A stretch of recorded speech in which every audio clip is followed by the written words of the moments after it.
താളിച്ച കറിയാണ് ഉണ്ടാക്കാൻ പോകുന്നത്. നമ്മൾ ഇടയ്ക്കിടയ്ക്ക് ചീര കഴിക്കണം. കാരണം ചീര കഴിച്ചാലുള്ള ഗുണം എന്ന് പറഞ്ഞാൽ ഫൈബർ കണ്ടന്റുള്ള ഫുഡാണ്. ഫൈബർ കണ്ടന്റുള്ള ഫുഡ് ഇടയ്ക്കിടയ്ക്ക് ഫൈബർ കണ്ടന്റുള്ള ഫുഡ് ഇതുപോലുള്ള ചീര അതുപോലുള്ള ഇലക്കറികൾ ഭക്ഷണത്തിൽ ചേർക്കുകയാണെങ്കിൽ അടിപൊളിയായിരിക്കും, നല്ലതാണ്.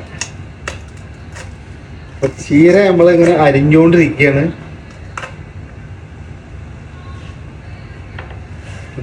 ഇതെല്ലാം ചീരയാണ്, ചീര.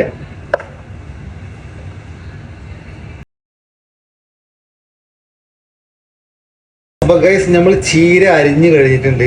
ചീര അരിഞ്ഞു കഴിഞ്ഞിട്ട് ലേശം ഉപ്പ് ഇതിലിങ്ങനെ തൂവുക. ഉപ്പ് ലേശം മതി ട്ടോ. പിന്നെ അത് കഴിഞ്ഞിട്ട് നമ്മൾ ലേശം മഞ്ഞൾപ്പൊടി ഇങ്ങനെ വിതറുക. അതിനുശേഷം ലേശം മുളക് പൊടി.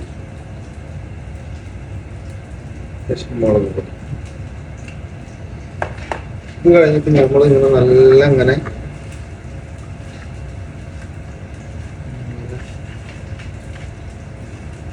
മിക്സ് ചെയ്യുക, എല്ലാം മിക്സ് ചെയ്യുക.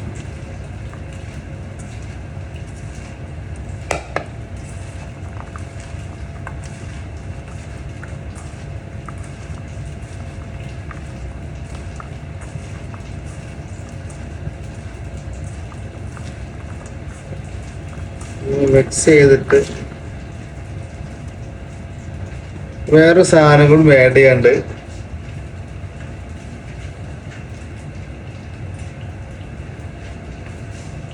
ലേശം ഓയിലും കൂടി ഇതിലൂടെ ആഡ് ചെയ്യും.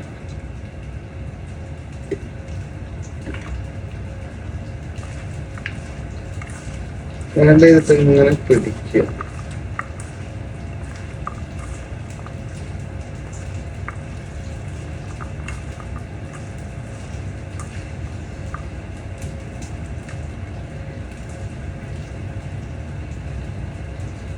മിക്സിങ് റെഡി ആയിട്ടുണ്ട്.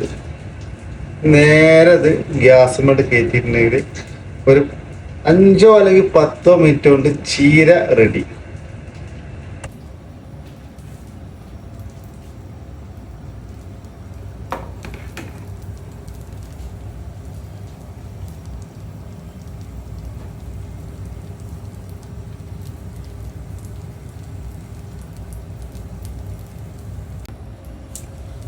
ഇതിന്റെ കൂടെ നമ്മൾ നല്ല വഴുതനങ്ങ ഫ്രൈ ചെയ്യുന്നുണ്ട്. ചോറ്, വഴുതനങ്ങ, ചീര. ലഞ്ചിന്റെ ഭക്ഷണമാണ്, ലഞ്ചാണ്, അടിപൊളിയാണ്. ഇതാണ് മക്കളെ നമ്മുടെ ചീര താളിച്ചത്. ചീര താളിച്ചതും വഴുതനങ്ങ ഫ്രൈയും അതുപോലെ ചോറ്. അപ്പോൾ ഇതാണ് ചങ്ങായിമാരെ ചോറ്, ഒരു 100 ഗ്രാം. അതുപോലെ ചീര, ലേശം ചീര, അതിൻ്റെ കൂടെ വഴുതനങ്ങ ഫ്രൈ, ചോറ്, വഴുതനങ്ങ ഫ്രൈ, ചീര. ഇത് കൂട്ടിയിട്ടാണ് ഇന്ന് ലഞ്ച്. അടിപൊളിയാണ്. പിന്നെ ഒരു കാര്യം കൂടി മറക്കണ്ട, വൈഫ് ഉണ്ടാക്കിയതാണ്.